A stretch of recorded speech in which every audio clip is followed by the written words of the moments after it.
Live from the UATV studio, I'm your host, Mike Raven. From WildcatAuthority.com, Derek Basenden. From the Daily Wildcat, Annie Marham.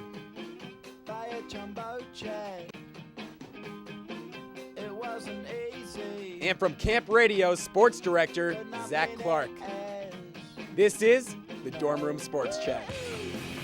Welcome, Wildcats. Tonight, why you won't see the Ice Cats skating around this season, a look around the Pac-12 football conference, and Danny Martinez, softball sports information director, joins me in the Bear Down Spotlight. But first, Arizona looking to end a 4-game losing streak, and what better chance than taking on a winless Oregon State team?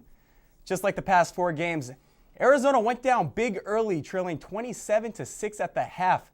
They came out firing in the third quarter, scoring twice in the span of 8 seconds, that including a 28-yard pick six from Shaquille Richardson. Late in the fourth, Cats down 30-27 with the Beavers facing 4th and goal. Cats needing the stop, but Sean Mannion finds Joe Halahouni for the second time of the day, and the Beavers hold off the Cats 37-27. Derek, this was a game Arizona should have won. Why were they so outplayed and outcoached? I mean, honestly, we might as well just start taping past shows and just replaying them during this segment, because what I'm about to say is the exact same thing I've been saying the last 3 weeks. Fell behind early, no run game, and then they're forced to throw the ball from there on out. So when you have to throw the ball and then the defense knows you're going to do it, it's pretty easy to stop. And then Foles, again, with the 2 interceptions.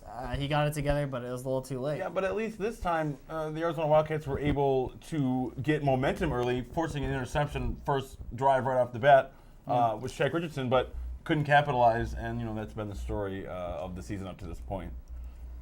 Well, Annie, Arizona's down 14-0, 6 minutes into the game. They're down 27-6 at the half. Why can't they play in the first half? Well, 4 out of the last 5 games, we've had a big goose egg up for the first half. We've been outscored 55-3 during that stretch.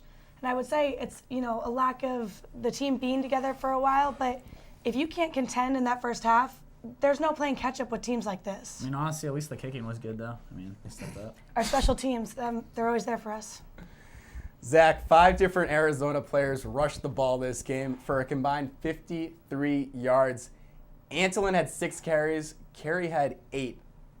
What needs to change right now about the distribution of the way we're running the ball? Look, I'm going to give Mike Stoops a really quick history lesson. This is very, very simple. The best running game Arizona had last week, Kadeem Carey, a ton of touches, ends up with 3 touchdowns. They have to go to Kadeem Carey earlier. Keola Antolin is not getting it done. While he did have a rushing touchdown yesterday, he's not going to be. He's not the feature back. He shouldn't be. Stop pretending that these guys are something they're not. These guys are small guys. They're not big guys. You can't just hand it to them up the middle and expect them to run over. Where's Tutogi? Where's Tutogi? That's what I'm asking. Run that swing out of the backfield. Look what happened over USC. He was the only guy that can literally just power drive and pile over. Great hands too for being a big fella. If you're not going to play any kind of play that's a different route or a switch around, you got to put somebody big in there. Throw because some bubble screens. When the offensive line can't make those blocks, there's no point in trying to tell somebody, hey, run through that offensive lineman and see what happens. And guys, it doesn't matter because it just seems week after week, no one's making an attempt to change anything or any strategy. The last 5 games, Arizona's fallen behind early. They come out strong in the second half and fall short. We can't run the ball. Obviously can't kick the ball. Zendejas missed another field goal and extra point last game too. And what does Stoops do from here on out? Derek. Well, Stoops may not have to worry about what he's going to do because he may not have a job soon enough. I know this Arizona's got a small budget and you can't really afford to pay 2 coaches at this point. But maybe it's time to just cut your losses and say goodbye, buddy. And this is something Derek and I did a show before. We talked about this on the radio beforehand here.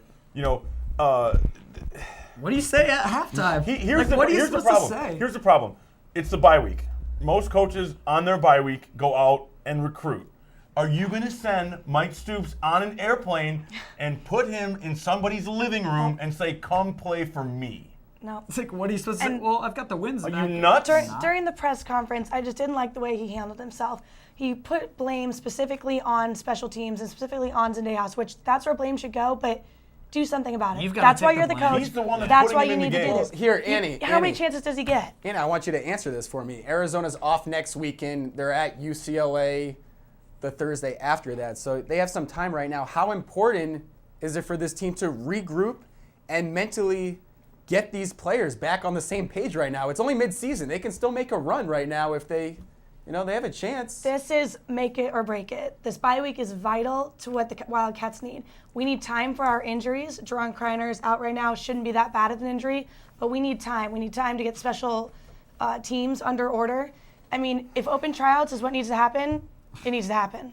And here's your bye week. Arizona's got 5 losses already. They're gonna have to win out if they want to go 7-5, and that's 6 not and even 6. that great of a record. 6-6 isn't going to get him into a bowl game. No, absolutely. And I would just say this: there's nothing worse than losing going into a bye week. Nothing. No, nothing. And you brought up a good point with what are you supposed to say to a mom or a dad that wants to send their kid here? It's like, why would you send him here? The facilities aren't even top notch yet. The construction hasn't started.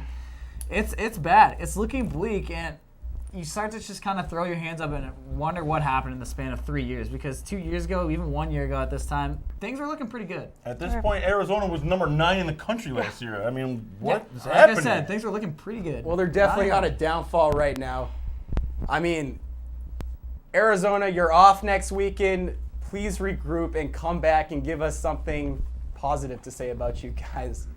Next up, there's no more Ice Cats. Find out why when we come back. The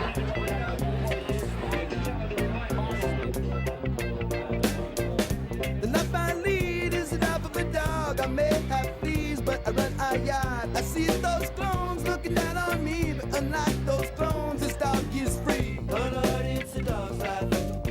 Oh Lord, it's a dog's life, dog's life. Oh Lord, it's a dog's life. Hi, it's David Hasselhoff, the Hawk. Get Hawk with UATV. Stay tuned. Don't change the dial.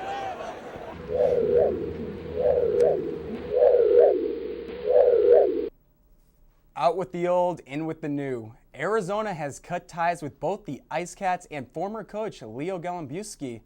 33-year-old Sean Hogan steps in and takes over. For the first time, Arizona has a university-affiliated club hockey team. The move means the Wildcats will officially be recognized and funded by the university's Department of Campus Recreation. Zach, why the sudden change? This is a change that was long overdue. Leo Galambewski had a great run in the 80s, ultimately winning a national championship in 1985. But simple math, 26 years ago, and the Wildcats, the then Ice Cats, 16 straight losses to Arizona State. So, I mean, at any program, when the winning isn't there, it's time to change. And this has been a very positive change for the Wildcats, and I think it will be so going forward. Yeah, I think you can kind of even compare this to the basketball move. Lute Olson did his thing, and it worked for a number of years, and now you bring in But Sean then it Miller. was time for a change, or Yep, even you could break it down farther and look at what Livengood had done. Yeah. And then Greg. what Greg Byrne has done as well. So I think that's a pretty easy comparison. And obviously just another example of Greg Merton making his presence felt.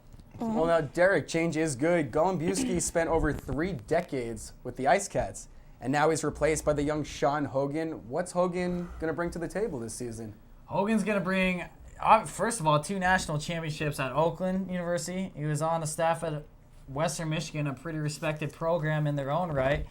And really, he's just a young guy that I think really can provide a lot of energy and spark. And I think he's really well composed with the media, with his players. I think he's got the sense, if you listen to him talk, he pretty much, whatever comes out of his mouth, you want to believe, and you really do believe it because he's very convincing. And I think if he's confident, you want to be confident in him. And I think that's what you have to instill in young players. I mean, he's just the guy that kids are going to want to play for, and that is so huge, especially in a system where you can't give scholarship. It's only a club. So him being able to convince kids to come away from the Midwest and the East and come down here and play hockey, it's extremely valuable. And it's not to say that Galambewski didn't have the experience. I just think Hogan has the was time experience for a that we change. needed. We It's needed as the simple as change. that, We yeah. needed somebody to come in, fresh new attitude, get the players motivated, and get them, back to loving what they want to do, loving what they play. Yeah, and Annie, I want you to expand more on that. How is becoming university affiliated and funded by the campus recreation going to help this team grow? Well, I think publicity-wise, it's going to be great. They're going to get a lot more recognition. And I mean, it's great to feel a part of the school. Also, now they get to wear the big A logo that they haven't been able to do. So I think just a whole new change, new uniforms, new everything. It's going to be good for the team. It can't be bad. Yeah, and that's big. That's big for young players. You want all the cool Yeah. apparel. You want to feel like you're actually representing your school. And so I think that's a really good point. I think that means a world of difference. And plus, let's not forget that this gives structure to a team that was ruled in monarchy fashion in the past by one man and one man only. Now, the director of operations, and There's there's an a head coach. organization behind this. Absolutely, Finally. as opposed to being a one-man band, and that'll be invaluable going forward. All right, and Zach, even with the new changes, the team's still going to play at the Tucson Convention Center. They're still in the ACHA. Do you see that changing in the near future because of the changes that were just made? No, I don't think there's not going to be a push to move this program into Division I varsity hockey. The team likes where they are right now, and they've been competitive in the past. And Coach Hogan has kind of the Sean Miller thing going on, where, as Derek pointed out earlier, everything he says you want to believe. And for this team, winning is not. It may not be in the immediate future, but it is most certainly not far away. Remember, Sean Miller 16-16 in his first season, and then 30-8 and a shot away from the Final Four. And I think winning at a lesser level is probably more important at this point than losing a bunch of games in D1. Get the community interested. Get them to come out. The TCC is a really nice venue. Obviously, alcohol being served there. There's incentive to come out and see this team. And I think you got to take it one step at a time when you're rebuilding a whole program such as this. Well, how do you think this team's going to do this season, Derek? It's first new coach, finally affiliated with the university. I mean, a little pressure. Yeah, obviously, again, making the basketball reference. It's off to a slow start, but that's to be expected. They're 0-2, so I guess 0-18 to ASU in their last 18 tries. But as the coach will tell you, that wasn't Arizona. That was the Ice Cats. So it's going to take time. It is going to take time. It's probably be a struggle, but you won't see the progress on the ice, so to speak. You'll see it in practice, and you'll see it in the attitude just toward the program in general. Yeah, the word from the players was they couldn't be happier about this change. They say people want to come to practice now. People want to get work done. And they said that their talent wasn't being used to the best capability. So now there's no excuses. There's no blaming it on the program. It's a fresh start, and now's the time to capitalize. It could be slow, but nothing's holding them back now. No, and this again, he's got his players to buy in, and that's so important. So again, it could be a slow start, and so far it has been. I believe they're 1-4, but I think this is just one of those situations where flat out the box scores and the numbers aren't going to tell the true story here. That's just. Well, everybody out there, keep an eye on how Hogan and the hockey team fare in the upcoming weeks. Next up, Danny Martinez joins me after the break.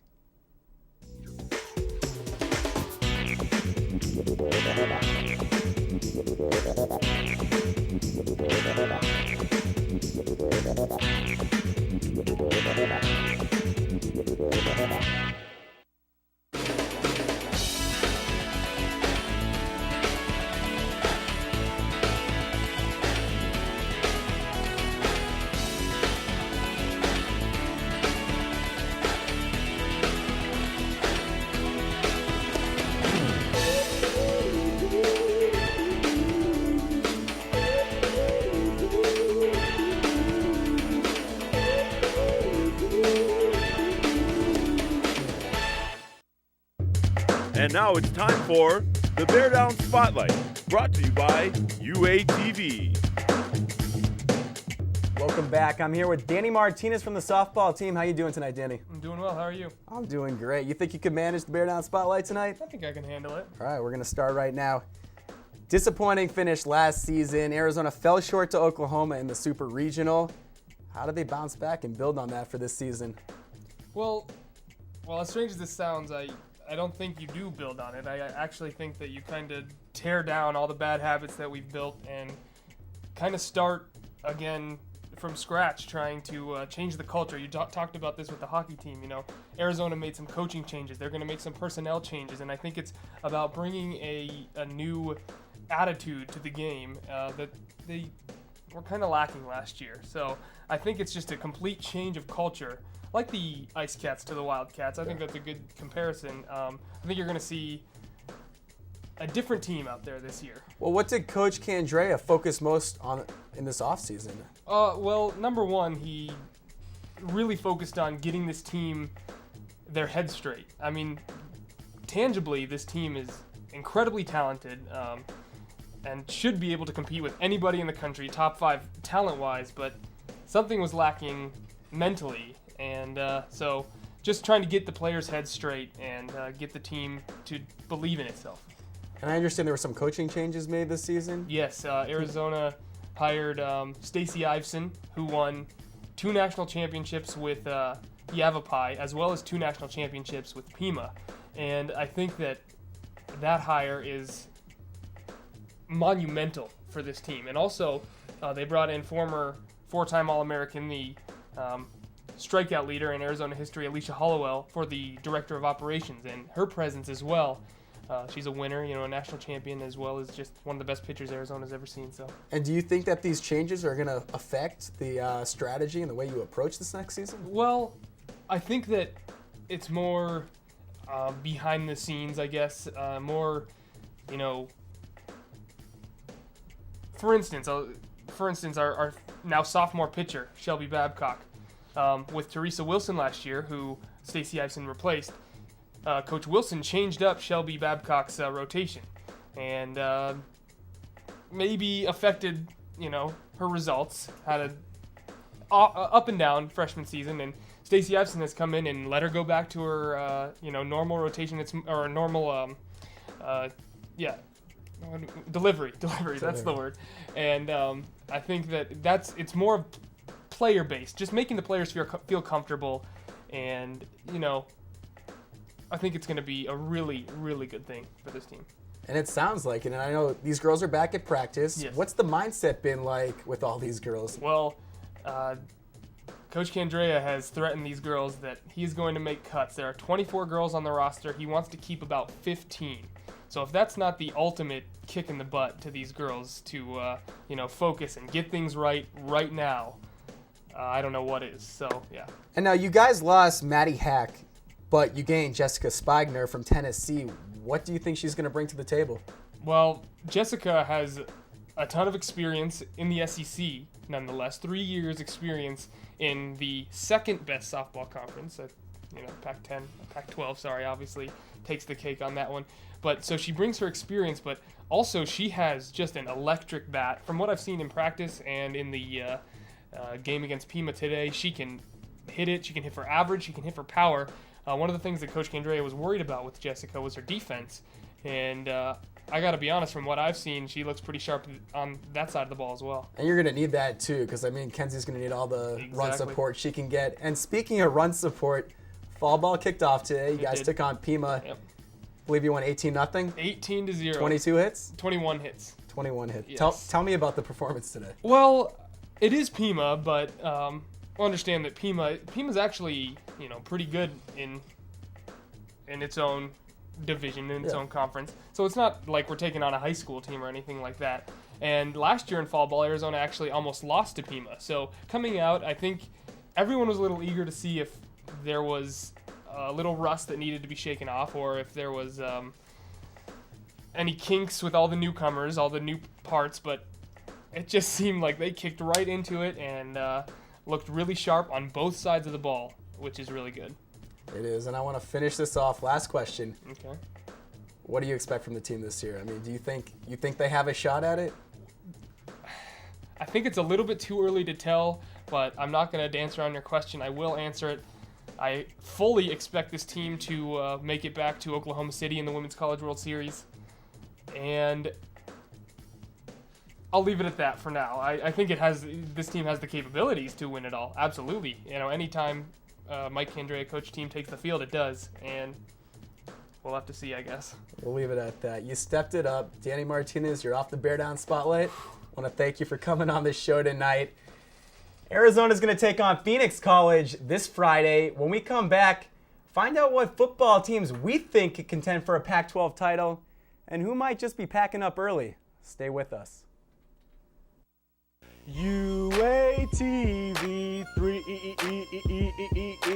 UATV 3 When I turn on the TV, I turn it to Channel 3, cause they got all the greatest shows that I've been waiting to see. It's entertaining to me, cause it's pertaining to me and all the other Wildcats in the student body. We're broadcasting live to all the residence halls, so all y'all's in the halls, turn your TVs on to Channel 3 for Sheezy, so you can see me and all the other happy people down at UATV 3. Before the Pac-12 football season began, media polls favored Oregon to win the North, followed by powerhouse Stanford. In the South, USC stood atop, with Arizona State falling just behind them. If the media polls stand true, that would give Oregon and USC rights to battle it out in the Pac-12 championship game. However, it's a long season and things change. Media polls are constantly changing. It's almost mid-season. We're going to play a game called Contender or Pretender. Annie, give me a contender right now. Well, of course, Oregon is going to be a contender. They're a great team. They haven't lost, as well as Stanford. And I would put USC up there, but due to their sanctions, they're not able to compete in a Pac-12 championship. So I'm thinking, Stanford and Oregon, and, the winner of that November 12th game will determine that. And then, unfortunately, ASU. By default, it would be USC, but they can't. Yep, I'm going to take Stanford. Andrew Luck is for real. There's no question about it. Coming back for his senior season, when he could have easily gotten drafted in the top 10 last year. And that game that you talked about, Stanford will host Oregon November 12th. So I think that's going to play a huge factor in them getting to the Pac-12 championship game from the North. We go with Oregon. They've been there. They've done that. They've been in the national championship game before. They have 1 year more experience. They've got Darren Thomas still. They've got LaMichael James. I mean, come on. LaMichael James popped his own shoulder back in last week. To say this team is tough is kind of an understatement. So I think, once again, it's going to come down to them and Stanford. And so far, the media polls are holding true. But I'm going to say Oregon. All right, and there's always teams in the beginning of the season that get a lot of hype. Everyone thinks they're going to do good, but they don't show up when the season starts. Zach, I want you to give me your pretender. Yeah, and I'm going to make a pick that's going to be very popular here on campus, but unpopular in this room probably. Arizona State is my pretender, and as Andy mentioned before, USC is ineligible for the postseason, which includes the Pac-12 title game. So not only are they out, Arizona is awful, Colorado is awful, Utah is awful, UCLA is awful. Arizona State wins the South by default. Simple as that. So they're easily my pretender. Yeah, my pretender. I'm gonna go with Washington. They're off to a hot start right now. I think still undefeated, but really, who have they played? Beat up on Utah. Who hasn't beat up on Utah? Right. I believe. By the way, Colorado, Utah, welcome to the Pac-12. You're combined 0-5 in the conference. So good job, guys. But I'm gonna go with Washington. Once they start playing, they're in the North. Once they play Stanford and Oregon, you're gonna see what they're really about, and that's not much. All right. Well, unfortunately, it's more of a personal choice, but U of A was my pretender because when we were first ranked, bottom of the pile by SI, I was like, no, flashback, 98, we're going, we can do it. You know what I mean? Rank us low, we'll come back, we're going to do it. And I mean, we have Nick Foles on the team, and everyone's talking about how great he is, and we just can't capitalize. So, to me, my team's pretending. All right, and Derek, I want to start with you. Now I want to talk about the teams that nobody expected to do anything but are slowly making a run. I want you to give me your sleeper pick of the Pac-12. Well, this is a tough one because I think the media polls are holding true to form as of now, but I'm going to say UCLA. They're my sleeper. It is the Pac-12 South. Anything can happen in this division, I guess you could say. They've still got a strong defense, and the quarterback play is suspect, especially with Breho going down. They're going to have to go with Kevin Prince and give him another shot. He was supposed to be kind of the golden boy for Rick Neuheisel 2 years ago. We'll see if he can make it happen, but big win over Washington State last night. And all of a sudden, Rick Neuheisel, a little breathing room off the coaching hot seat. So we'll see if they can make some noise. Yeah, I've got your pretender as my sleeper. I've got Washington. I think that it's somebody that everyone thinks, oh, they're third, they're not going to do anything. They have no competition against Oregon or Stanford, but you never know. And I think you can't count them out. Absolutely. And I'm going to agree with you. I'm going to take Washington as well. I love the way Keith Price plays. This team is 4-1, 2-0 in the conference. And let's not forget, they played a very, very good Nebraska team very closely on the road. This is a Jake Lockerless Washington team, and they are my sleeper. All right, I want you guys to mark this date in your calendars if you already haven't. November 12th, Oregon at Stanford. Most likely will determine who's going to win the North. I want you guys to give me your pick in that game. Started with you, Zach. Yeah, I'm gonna take Stanford. I'm gonna take the home team here. You know, this game is gonna be, I think, so close. Last year the game was at Autzen in Oregon, and Stanford jumped out to a huge lead. And Oregon does what they do best, extremely talented second half team. So I'm gonna take Stanford, but watch out for Oregon in the second half. I will say that much. For me, even though it is a home game for Stanford, there's no home field advantage against Oregon. I mean, they travel. Moms, sisters, brothers, uncles, cousins, they will be at that game.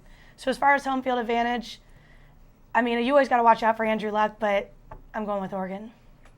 Well, obviously, I'd be a wimp if I didn't go with my pick in Oregon. So I'm going to go with Oregon. And I think they're going to do what Stanford should have done last year. They're going to get up big early, and I think they're going to close out Stanford fairly easily, I have to say. Easily. I like the way Stanford's playing right now, but I think Oregon, they've been there, they've done that. And this is a big game for both teams, but I think they're going to This could be another tape that we're replaying later. Game of the season in the Pac-12. All right, I want to finish this little game off with you, Annie. Start us off. Pac-12 championship. Who plays? Who wins? Well, I have to stick with Oregon, and I unfortunately have to go with ASU, but I'm going to give it to Oregon. Yeah, I've got something relatively similar. I've got Stanford easily over Arizona State. Again, Arizona State getting into the game by a virtual default, in my opinion. But, Arizona State, talented team, but I don't think that they're going to have a chance. Even against Oregon, I think regardless, the title will come out of the North this year. Yeah, I'm going to go with Oregon and Arizona. I guess I forgot to say the state. I'm cutting you off. Arizona's off next week, so we're going to give you a mid-season review of all the Pac-12 football teams next Sunday night. Let's take a look at scores around the school. The soccer team wins. That's all we're going to say there. They lost to Oregon State 1-0, though. Volleyball team falling to USC 3-0, but defeating UCLA 3-2. The hockey team back in action. They win 6-1 against University of Michigan Dearborn and lose 5-1 to Oakland University. Cross country went up to Grand Canyon Invitational. The men took second and the women took third. Let's look what to look for next week. Soccer team facing California at home, hopefully looking for the second win of the season. Volleyball team at Colorado and Utah. And both men and women's cross-country teams will travel to Wisconsin for the Adidas Invitational. It's time for the final word. Each analyst will have 30 seconds to discuss the topic they're choosing, except you, Zach. You get 5 tonight. We're sick of hearing 30 seconds of Detroit sports. Derek, take it away. All right, well, I'm going to have to call out Steve Fiziak. He was the play-by-play man that broadcasted the U of A Oregon State game. Fizz, come on, man. Stick to baseball because that stuff was weak. It kind of looked like he got called in 2 hours before the game. And, hey, we need you to go do the Arizona game. I mean, he was pronouncing Antolin's name wrong, so step your game up, man. That's all I got to say. That's my boy. All right, Andy, go. Bringing up calling out people, mine was to Fox Sports 2 weeks ago when they had Mike Stoops and his picture up for about 10, 15 seconds. Just because he's wearing a visor doesn't mean he's Mike Stoops. It was not Mike Stoops. It's actually another coach. So Fox Sports. Mike Gundy? Step your game. I think it was the visor, caught him from off guard. Guy in the truck goes, go, visor. It's got to be Stoops. It's not. And under it said, it's his 10th year here. If it's his 10th year here, you know what I mean? They went straight to Lane Kiffin. They knew who he was. Give so her 30 seconds. That was, sorry. I'm done. It's good. All right, Zach. 5, 4. I'm not even going to talk. Look at that. 6-0. Huge comeback against Northwestern. The Tigers in the ALCS. I want a show of hands in this room. My Rangers won last night. Whose team saw us in playoffs? Anybody? My Rangers. Am I the only one? That was a little more than 5 seconds, Zach. All right, we wish we could debate and talk sports all day, but the show has come to an end. Don't worry, we'll be back in a very short week with new topics and a new athlete. For Zach, Derek, and Annie, I'm Mike Rabin. See you next week.